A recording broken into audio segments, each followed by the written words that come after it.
everyone. Welcome to Woodblock Wednesday, where on Wednesdays we get together and discuss Japanese prints, paintings, history, and culture. Welcome to our second installment of the relaunch of Woodblock Wednesday. I took quite a bit of a break. It's been over a year, and now I'm back. And I've reformatted Woodblock Wednesday to be more friendly to YouTube. I've stopped doing them live, and so now they're a little bit more edited, but I still like to do them more as a conversation. So I don't edit them as much as other people edit their YouTube videos, but they're not conducted live, that's for certain. So if you have any questions or comments, I invite you to leave them below. I still want to encourage all of you to sort of contribute to the conversation. And if there's a particular Woodblock Wednesday you'd love for me to produce in the future, feel free. I'm taking requests, so thank you for that. Today's Woodblock Wednesday is a wonderful consideration of two works by Hiroshi Yoshida. He's one of the most celebrated Shinhanga artists. If you're interested in Shinhanga, you know Hiroshi Yoshida. And if you don't, this video is an introduction to his wonderful work. So without further ado, let's go to the table and have a look. Okay, well, here's a view at the table for the artwork we'll be discussing. I currently have a wonderful exhibition of original paintings by Japanese woodblock print artists. So if you haven't gone to my website, go to collectingjapaneseprints.com. The exhibition is called From Block to Brush, Japanese Paintings by Woodblock Print Artists. And this painting is featured in the exhibition. It's a wonderful early work by Hiroshi Yoshida, and it features, I'm gonna try to move all the way up as if I can. Sorry if the camera's a little shaky. Just kind of stretching out here to make sure I get everything. But basically, the painting depicts Hodakayama. It's a beautiful Japanese scene of the Alps. Japan has some of the most beautiful Alps in the world. There's some wonderful skiing to be done in Japan. If you're a big skier and you haven't gone to Japan to ski, you are missing out. And this particular painting is an early work in his body of work. It may be pre-earthquake. It's not dated. It is signed right here. You can see Hiroshi Yoshida's distinct signature. It's very early, and the composition is one of the mountain peak directly in front of us, and there, of course, Yoshida's wonderful use of lights, where the mountain is illuminated with light. Probably it's the morning light, and you can see pinks and yellows in the peak.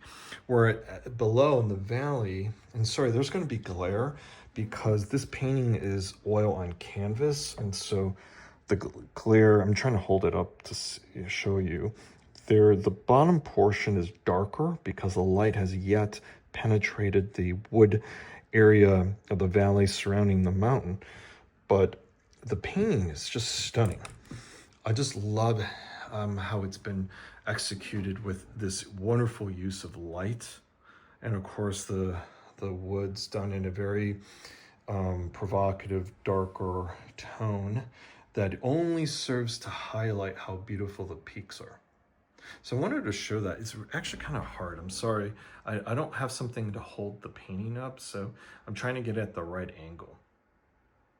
But this is a great painting. This is one of several paintings I had on my website. I've sold them all. There's, I think, probably 7 oil paintings by Hiroshi Yoshida. So I want you to, if you're interested in his oil paintings, please have a visit on my website. You're not going to see any of those paintings anywhere else. I also have paintings by Hasui. I have paintings by Onchi, a Sosakuhanga artist who's one of my favorites, but Minami Kunzo, many artists. Of course, another one that comes to mind is Obata. So if any of those artists are of interest to you, I encourage you to go to the exhibition and have a look. So I'm going to zoom in. Again, there's going to be glare off the the canvas, but you could kind of see how beautifully rendered the mountain is. I mean, Yoshida was so skilled at producing designs of mountains. And for those of you who don't know, Yoshida was also an active mountain climber, and so he scaled some of the world's biggest peaks. And of course, he definitely was an avid enthusiast in climbing all of the Japanese Alps, or at least most of them.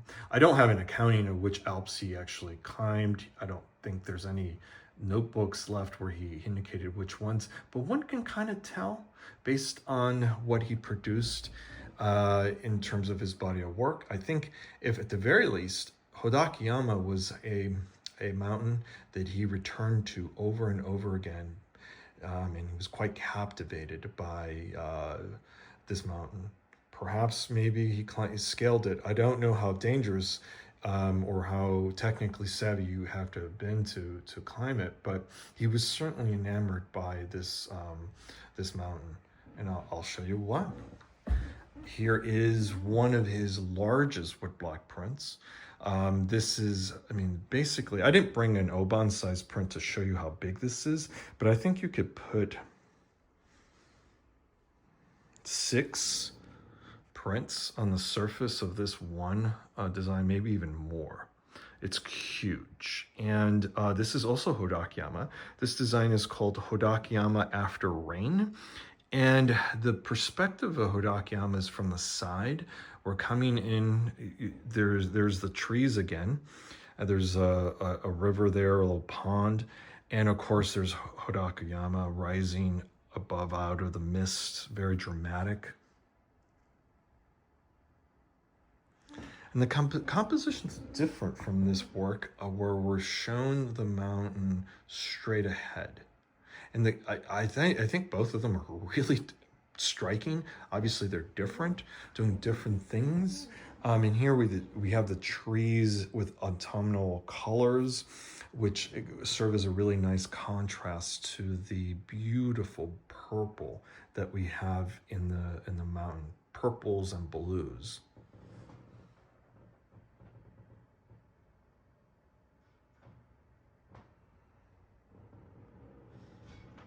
So I should mention about Hiroshi Yoshida. Yoshida started off as a watercolorist as well as an oil painter. He would go out, and paint on site with his wife. And so Yoshida leaves a large body of work of oil paintings, particularly ones of the subjects he revisited in woodblock prints. So, there's a painting of El Capitan that he did in the United States. There's an oil painting of the Grand Canyon he did while he was in the United States, done directly on site. And I would imagine that this Hodakayama painting was also done on site, viewing this composition in person. I mean, it's just so beautiful. And so I should point out that particularly the early body of work by Yoshida. So certainly all the work from the 20s, maybe even the early 30s, all of those pieces seem to have oil paintings or watercolors that are depicting that same scene or variations of that scene. And so if you're interested in his prints, there's always a chance of finding an oil painting of the same subject. So it's something to keep an eye out for. And of course, if you're interested in Yoshida oil paintings or prints, feel free to reach out to me and I can assist you with that. But so with Shinhanga in particular, because an artist typically worked with a publisher, the artist would go out and produce a watercolor. But in Yoshida's case, he often produced oil paintings first, then maybe sometimes watercolors, or you use the oil paintings as a way to work out the compositional elements and then convert them into woodblock prints. Now, of course, with oil paintings, they're much more complicated, and the shading and even the compositional elements in oil paintings are a bit more involved, and you could see that he often scales down a bit on his prints. But in some cases, the oil paintings are also very faithful renditions of what the woodblock prints would later look like, which of course, shows his skill as a woodblock print artist. And I should also mention, if you're not familiar with Hiroshi Yoshida, he got his start working with Watanabe. However, he went on, like Goyo, another artist that worked with Watanabe, he went on to create his own studio, exactly like Goyo. And Yoshida was very exacting in how he produced his prints. He wanted complete control, and so one can see in his body of work, particularly his prints, the standard of how they're produced is of the highest caliber. They're as good, in some cases better, than Watanabe's published prints. And so, Yoshida is one of those artists that, though was a Shinohanga artist, was known to be able to carve out his own prints. He produced some of his prints early on. He printed them himself. So he was one of those artists that was able to do all those things that Shinohanga artists often, basically were not allowed to do, because Watanabe controlled pretty much the means of production, and he only hired them to create the designs. So Yoshida was able to be very involved in every step of the process of a print's production. So I'm gonna come in and show the painting one last time. I should also point out, Hodakayama was such a significant subject for Yoshida. He made one of his largest prints of the subject, of course, but he redid it in 2 or 3 other designs. Of course, there's this painting very early on in his career that it was done, and obviously, if you think about it, his son Hodaka, he was named after Hodakayama, so you could see how important this mountain was to Yoshida. This painting is also in a really nice hand-painted frame. So I'm going to try to hold it up one last time so you could maybe get a good sense of, it's very hard to do. Sorry. Come over. And this print. Now, of course, all of the Yoshida paintings I had in my exhibition have sold, but this print is available for sale, so it is listed on my website. So if you're interested, have a look and reach out to me.